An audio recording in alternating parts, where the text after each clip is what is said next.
नमस्कार दोस्तों, बुंदेलखंड की पावन धरती स्टडी फायर जीके में आप लोगों का स्वागत है। दोस्तों, आगाज करते हैं कि आज हम आपको मध्य प्रदेश के कुछ संग्रहालय के बारे में चर्चा करेंगे। दोस्तों, मत सोच कि भाला कहाँ तक जाएगा, मत सोच कि भाला कहाँ तक जाएगा, तू तो फेंक, जो होगा बाद में देखा जाएगा, जो होगा बाद में देखा जाएगा। दोस्तों, हम मध्य प्रदेश के कुछ संग्रहालय के बारे में चर्चा करेंगे। तो संग्रहालय, सबसे पहले हमें ये जानना होगा कि संग्रहालय किसे कहते हैं। क्या दोस्तों, संग्रहालय किसे कहते हैं? तो संग्रहालय जो होता है यह एक ऐसा संस्थान होता है, संग्रहालय एक ऐसा संस्थान होता है जहां पर व्यक्ति और समाज की सार्वजनिक चीजों का संग्रह किया जाता है या उसको रखा जाता है, इकट्ठा रखा जाता है, जिस जो की चीजें सार्वजनिक रूप से सभी के लिए उपयुक्त होती हैं या उपयोगी होती हैं, उसे संग्रहालय कहा जाता है, उसे संग्रहालय कहा जाता है, उसे संग्रहालय कहा जाता है। दोस्तों, अब हम मध्य प्रदेश के कुछ संग्रहालयों के बारे में चर्चा करेंगे जो अभी बहुत सारे एग्जामों में, जैसे कह सकते हैं एमपीपीएससी में भी एक संग्रहालय के बाद अभी जनजाति संग्रहालय पूछा गया था। तो दोस्तों, जो एमपी के जितने भी एग्जाम होते हैं, स्टेट के, मध्य प्रदेश के जितने भी एग्जाम होते हैं, सभी के लिए उपयोगी है ये संग्रहालय। क्या है? सभी के लिए उपयोगी संग्रहालय। हम मैप के माध्यम से संग्रहालय के बारे में चर्चा करेंगे दोस्तों, क्योंकि हमें लर्न करना है। क्या करना है? हमारे माइंड में होना चाहिए संग्रहालय। यदि आपसे कोई पूछ दे कि इंदिरा गांधी संग्रहालय कहाँ है, तो आप लोगों को तुरंत बता देना चाहिए कि भोपाल में है। कहाँ पे है इंदिरा गांधी संग्रहालय? भोपाल में है। आपको इस टाइप से कुछ एक और जो संग्रहालय था, अभी एमपीपीएससी 2020 में जो हमने एग्जाम दिया था, अभी आप सभी लोगों ने, उसमें पूछा गया था जनजाति संग्रहालय। तो कई लोगों ने लगा दिया था दोस्तों छिंदवाड़ा, कई लोगों ने लगा दिया था उज्जैन, कई लोगों, हर ऑप्शन थे, लेकिन कई लोगों ने ये भी लगाया था कि भोपाल था। ओके दोस्तों, तो नमस्कार दोस्तों, आते हैं हम अपने मध्य प्रदेश के कुछ संग्रहालयों के बारे में चर्चा करेंगे।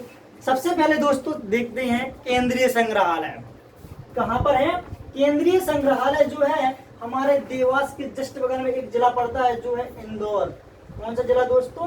इंदौर जिला। इंदौर जिला में आप देख रहे होंगे यहाँ पर ये इंदौर जिला है। इस इंदौर जिला में केंद्रीय संग्रहालय है। क्या है? केंद्रीय संग्रहालय।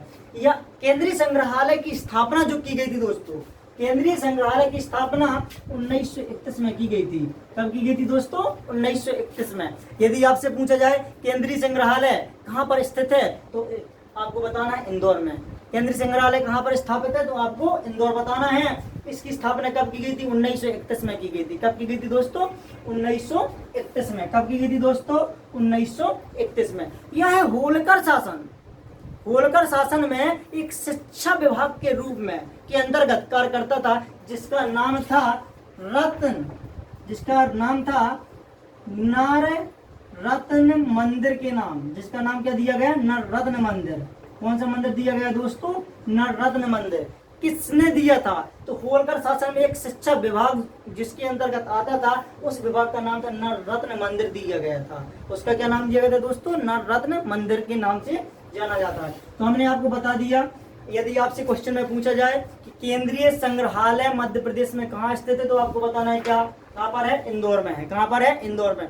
इसकी स्थापना कब हुई थी? हमने आपको बताया 1931 में। कब की गई थी? 1931 में। इसके बाद में हमने आपको बताया कि यह होलकर शासन जो चल रहा था, होलकर शासन व्यवस्था जो चल रही थी, उन पर एक जो विभाग था, एक शिक्षा विभाग था, उसके अंतर्गत यह विभाग आता था नर रत्न मंदिर, जिसका नाम क्या रख दिया गया था दोस्तों? नर रत्न मंदिर। क्या रख दिया गया था? नर रत्न मंदिर। अब दूसरा जो संग्रहालय है दोस्तों, हम चलते हैं राजकीय संग्रहालय। कौन संग्रहालय? राजकीय संग्रहालय। राजकीय संग्रहालय जो है वह भोपाल के अंतर्गत आता है दोस्तों। किसके अंतर्गत? एक भोपाल जिला पड़ता है। जी देखिए आप दोस्तों, यहाँ पर मैप के माध्यम से देखते हैं, भोपाल के अंतर्गत। किसके अंतर्गत? भोपाल के अंतर्गत एक जिला आता है, जिसे हम राजकीय संग्रहालय की स्थापना यहाँ पर की गई थी। कब की गई थी इसकी स्थापना दोस्तों? 1909 में। कब की गई थी? 1909 में इस संग्रहालय की स्थापना की गई थी। किसकी? राजकीय संग्रहालय। अब इस संग्रहालय को हम एडवर्ड संग्रहालय के नाम से भी जानते हैं। किस संग्रहालय के नाम से? एडवर्ड संग्रहालय के नाम से। अब यहाँ की जो बेगम थी सुल्तान जहां बेगम, इन्होंने इस संग्रहालय का नाम एडवर्ड संग्रहालय दिया था। किसने दिया था? सुल्तान जहां बेगम, जो भोपाल रियासत की जो बेगम थी, उन्होंने क्या दिया था? एडवर्ड संग्रहालय। क्या नाम दिया था दोस्तों? एडवर्ड संग्रहालय। यदि आपसे पूछा जाए कि एडवर्ड संग्रहालय कहाँ है तो आपको बताना है भोपाल में। यदि आपसे पूछा जाए राजकीय संग्रहालय कहाँ है तो भी आपको भोपाल में बताना है। इसकी स्थापना 1909 में की गई थी। एडवर्ड संग्रहालय किसने नाम दिया था? तो आप लोगों को यह बताना है कि एडवर्ड संग्रहालय जो वो सुल्तान जहां बेगम जो थी भोपाल रियासत की कार्यकारी, जिसे हम बोल सकते हैं कि एक राजनायिका होती है ना, वो बोल सकते हैं, वो थी, वहां की बेगम थी, तो उन्होंने इस संग्रहालय का नाम क्या दिया? एडवर्ड संग्रहालय। इसके बाद दोस्तों अब हम चलते हैं नेक्स्ट संग्रहालय की ओर, और एक संग्रहालय होता है जबलपुर में पड़ता है। कहाँ पर दोस्तों? देखिए मैप के माध्यम से, यहाँ पर कौन सा संग्रहालय है? यह है जबलपुर। और जबलपुर के अंतर्गत दोस्तों क्या आता है? रानी दुर्गावती संग्रहालय। रानी दुर्गावती संग्रहालय। यदि आपसे पूछा जाए दोस्तों रानी दुर्गावती संग्रहालय कहाँ है, कहाँ स्थापित किया गया है, तो आपको बताना है जबलपुर के अंतर्गत। किसके अंतर्गत आता है? जबलपुर के अंतर्गत आता है। किसके अंतर्गत आता है? जबलपुर के अंतर्गत आता है। कौन आता है जबलपुर के अंतर्गत? रानी दुर्गावती संग्रहालय। इसकी स्थापना कब की गई थी दोस्तों? 1964 में। कब की गई थी? 1964 में। कब की गई थी? 1964 में। किसकी स्थापना की गई थी? तो रानी दुर्गावती संग्रहालय की स्थापना की गई थी दोस्तों। किसकी स्थापना की गई थी? रानी दुर्गावती की स्थापना की गई थी। कब? 1964 में। इनके स्मारक, जो रानी दुर्गावती जी थी, इनके स्मारक के नाम पर रखा गया था इस संग्रहालय का नाम क्या? रानी दुर्गावती संग्रहालय। ओके दोस्तों, नेक्स्ट चलते हैं हम। अब एक और संग्रहालय आता है, उसका नाम क्या है दोस्तों? जबलपुर तक हो गया था। इसके बाद में हम देखते हैं नेक्स्ट संग्रहालय पड़ता है कहां पर? छतरपुर पर। कहां पर दोस्तों? छतरपुर एक जिला है। छतरपुर के अंतर्गत में एक संग्रहालय आता है, उसका नाम है महाराजा छत्रसाल संग्रहालय। क्या नाम है? महाराजा छत्रसाल संग्रहालय दोस्तों। क्या नाम है? महाराजा छत्रसाल संग्रहालय। इसके बाद में नेक्स्ट चलते हैं दोस्तों, हमारा एक ग्वालियर में संग्रहालय पड़ता है। ये ग्वालियर जिला देखिए दोस्तों, ये दिख रहा है आपको ग्वालियर जिला।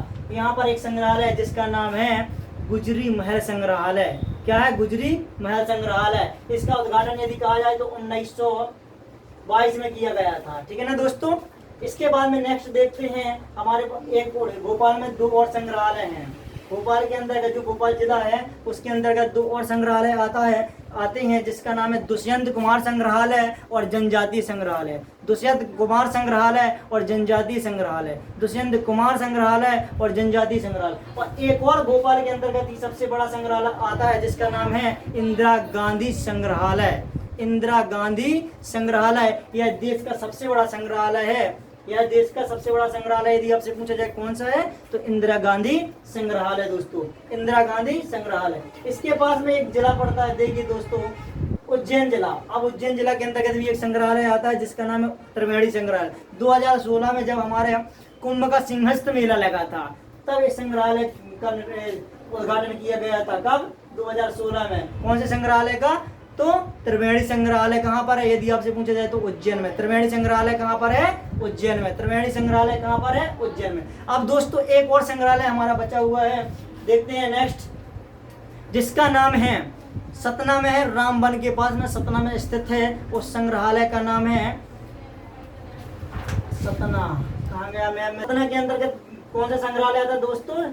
तुलसी संग्रहालय। कौन सा संग्रहालय आता है दोस्तों? सतना के अंतर्गत तुलसी संग्रहालय। सतना के अंतर्गत कौन सा संग्रहालय आता है दोस्तों? तुलसी संग्रहालय, रामबन में। ओके दोस्तों, आज हम आप लोगों को बताएंगे, खामोशी छाएगी दोस्तों, खामोशी छाएगी, छतों पर मेला लगेगा जब हमारा रसगुल्ला पटवारी PSC क्वालिफाई करके घर जाएगा दोस्तों। और पड़ोसी वाले तू तो सुन ही ले, पड़ोसी तू तो सुन ही ले, तुम्हारे घर में तो मेला लगना ही लगना है दोस्तों। ओके दोस्तों, आज का हम नेक्स्ट टॉपिक हमारा जो रहेगा, कल हम मध्य प्रदेश के प्रमुख जो हमारे कह सकते हैं कि किले हैं, उनके बारे में हम चर्चा करेंगे दोस्तों। ओके दोस्तों, नमस्कार, जय हिंद।